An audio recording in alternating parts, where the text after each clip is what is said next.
Olha, eu aqui de volta para contar a parte 2.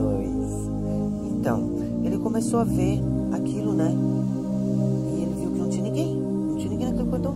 Ele achou aquilo estranho. Uma é que ele achou um lugar estranho. Outra que esses barulhos estranhos. Muito esquisito, né? Eu acho. Tá, tudo bem. Aí, ele pegou e resolveu fazer um corredor, olhar o outro corredor que veio. Na mão e foi. Aí chegou um outro corredor vazio. Quando ele estava chegando no outro corredor, ele começou a ver uns gritos. Mas uns gritos que coavam com muito desespero. Era uma mulher. Ele disse que ela gritava como se estivesse sendo gritada, assim. É uma coisa sobrenatural, ele disse. Nunca viu algo do tipo. Porque ele fala que dá até medo só de lembrar. Porque os gritos dela eram tenebrosos, eram horripilantes de terror. Aí ele disse que foi caminhando na direção dos gritos. Quando ele chegou no final de um outro corredor, era um labirinto o lugar. Ele viu tipo uma portinhola, sabe, de vidro, que se abria. E ela estava entreaberta. Ele disse que ele subiu em cima de umas caixas. E quando ele subiu, ele percebeu que ali tinha uma escada de madeira, sabe? Tinha que descer por ela caminhando até embaixo. Ele tinha uma lanterna na mão. Ele foi iluminar e algo veio e bateu na cabeça dele com toda a força. Mas deu uma pancada enorme na cabeça dele. E ele caiu para trás assim, a portinhola estrangulou. Aí ele foi correndo e chamou o primo dele. Ele achou estranho aquilo. Coisa muito esquisita, porque foi de cima para baixo. Como que até alguém num lugar que tinha só um negócio escuro? Era como se fosse assim um negócio de elevador, sabe? Aqueles postos de elevador. Só que tinha uma escada para baixo. E ali ele disse que aquilo veio de uma pancada na cabeça dele, não tinha porquê. Só que ele também não teve a capacidade de olhar para cima quando botou a cara para dentro da portinhola. Aí ele chamou o primo acordou. E os dois juntos foram investigar a situação.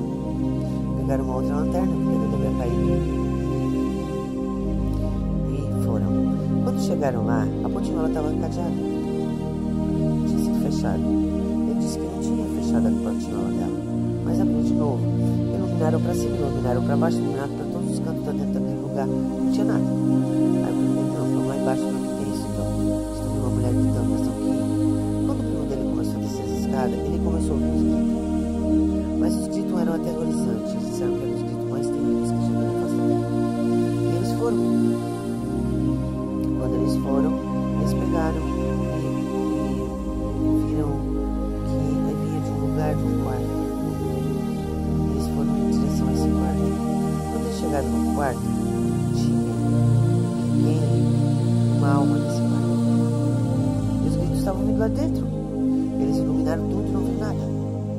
Aí eles disseram que dentro do quarto eles viram restos de um esqueleto e que tinha uma corrente que era tipo uma mordaça, sabe? Como se uma pessoa ficasse presa lá até morrer.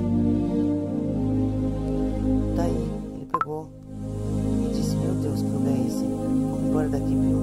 Isso aqui não é lugar pra gente ficar. E eles começaram a ver uns barulhos estranhos, um zurro estranho que vinha do canto do corredor. E eles disseram que aquilo não era normal. E eles ficaram com muito medo. Pegaram a lanterna e saíram correndo pra sair pela portinhola, pra ir embora. Quando chegaram, a portinhola estava fechada por fora. Eles não tinham como sair lá de dentro, os urros estavam se aproximando. Aí o primo dele começou a dar chute, a portinhola abriu. Aí ele disse que quando ele estava saindo de dentro da portinhola, ele olhou uma moça toda de branco. Ela estava entrando pelo outro corredor. Ela tinha aberto a portinhola para eles. Aí eles pegaram e saíram para fora e fecharam a portinhola por dentro. E aqueles urros ficaram lá embaixo. E ele saiu correndo para agradecer a moça. Ela podia estar lá também alojada em algum lugar. E ela não estava mais, ela tinha sumido. Então os dois saíram correndo daquele subsolo e foram procurar o padre. Disseram que não ia ficar mais lá embaixo. Era um lugar terrível. Não dava para dormir, não dava para descansar, nem tinha passado uma noite lá, então passando horrores naquele lugar horrível. Quando eles chegaram em cima, na igreja onde o padre ficava, eles viam o padre ajoelhado e o padre só dizia, livrai-nos de todo mal, amém. Livrai-nos de todo mal, amém. Livrai-nos de todo mal, amém. E o padre ficava repetindo isso, livrai-nos de todo mal, amém. Livrai-nos de todo mal, amém. E essa história, e o padre parava de fazer isso. E eles começaram começaram a chamar o padre. E o padre nada. Eles falando com o padre não respondia.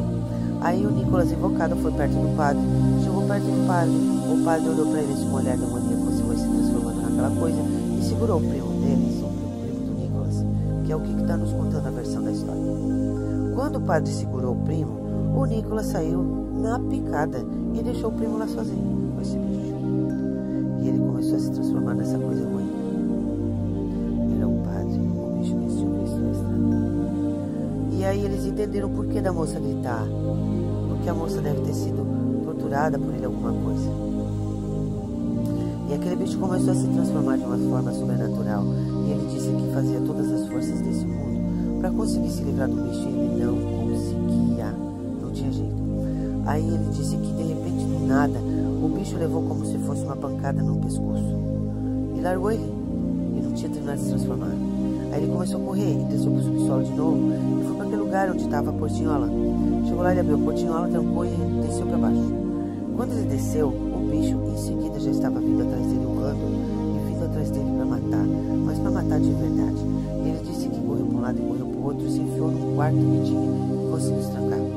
Quando ele se trancou, o bicho veio e arrebentou a porta com todas as forças. Quando o bicho ia matar ele, ele disse que eu vi a morte diante dos meus olhos. Eu nunca vi algo tão tenebroso diante dos meus olhos. Uma jovem moça, toda de branco, apareceu aos gritos, mas ela gritava tão alto, que o bicho saiu correndo. E quanto mais ela gritava, mais ele se afastava de mim. E ela continuou gritando, e ela veio na minha frente, ela caminhava na minha frente gritando contra ele. E ela gritava, e ele se afastava, e ela gritava. E ela me conduziu até a portinhola. Quando eu cheguei até a portinhola, a moça não parava de gritar. Ela gritava muito alto. Era uma moça de vestido branco, de cabelo longo e preto. Ele disse que ela gritava e apontava para a portinhola, para ele subir correndo. E ele subiu correndo e fechou a portinhola por fora. Quando ele fechou, ela parou de gritar. Quando ela parar de gritar, o bicho veio atrás dele de novo. E ele disse que começou a correr por aqueles corredores. Ele começou a correr. E o bicho já estava alcançando ele tentando abrir a porta daquela igreja, ele não conseguia abrir, até que finalmente ele abriu. Quando ele abriu, ele saiu para fora e ele disse, o bicho pulou em cima dele. Quando o bicho pulou, ele disse, eu estou morto. Agora eu morri, pronto, acabou a minha história. 2 tiros vieram contra o bicho. Ele disse que aqueles 2 tiros foram a salvação da vida dele. E quando ele viu, era o primo. O primo tinha salvado a vida dele. E quando ele atirou 2 tiros contra a criatura, eles viram que a criatura se transformou em padre. E ele disse pro primo, como que tu me deixou aqui sozinho com esse bicho horrível, tão covarde, fugir e me deixar aqui morrendo. Se eu fosse uma moça, eu tinha morrido lá embaixo. Aí ele disse, gozado, uma moça? Que moça? Uma moça de vestido branco. Então, quando eu saí daqui para ir pro caminhão buscar minha arma que eu tinha lá. Eu sabia que eu tinha arma, mas eu não tinha pegado ela no caminhão. E eu me perdi na estrada, correndo de tanto lodo. E eu achei uma moça. Essa moça de branco, ela me disse como eu tinha que chegar até o caminhão. Eu cheguei no caminhão e eu vim até aqui de caminhão e agora eu matei o bicho e te salvei. Resumindo, a moça tinha ajudado eles. E eles ficaram pensando, que moça seria essa? Será que foi alguém que foi torturada por ele? Porque essa mesma moça também salvou ele lá embaixo aos gritos. Será que ela tinha sido torturada por ele? Será que ela foi uma vítima que estava vagando lá dentro daquele lugar por ter sido morta por aquela criatura horrível? Será que aquela moça, ela era o quê? Até hoje ele não dorme direito, não tem paz, e ele não é mais caminhoneiro. Ele nunca mais viajou para aqueles lados do Maranhão, e também não quer saber daquele lugar. Mas até hoje ele se pergunta quem é realmente. E você tem alguma ideia de quem seja essa moça? Deixe nos comentários, me diga alguma coisa, fale algo, e vamos compartilhar juntos. Espero que vocês tenham gostado.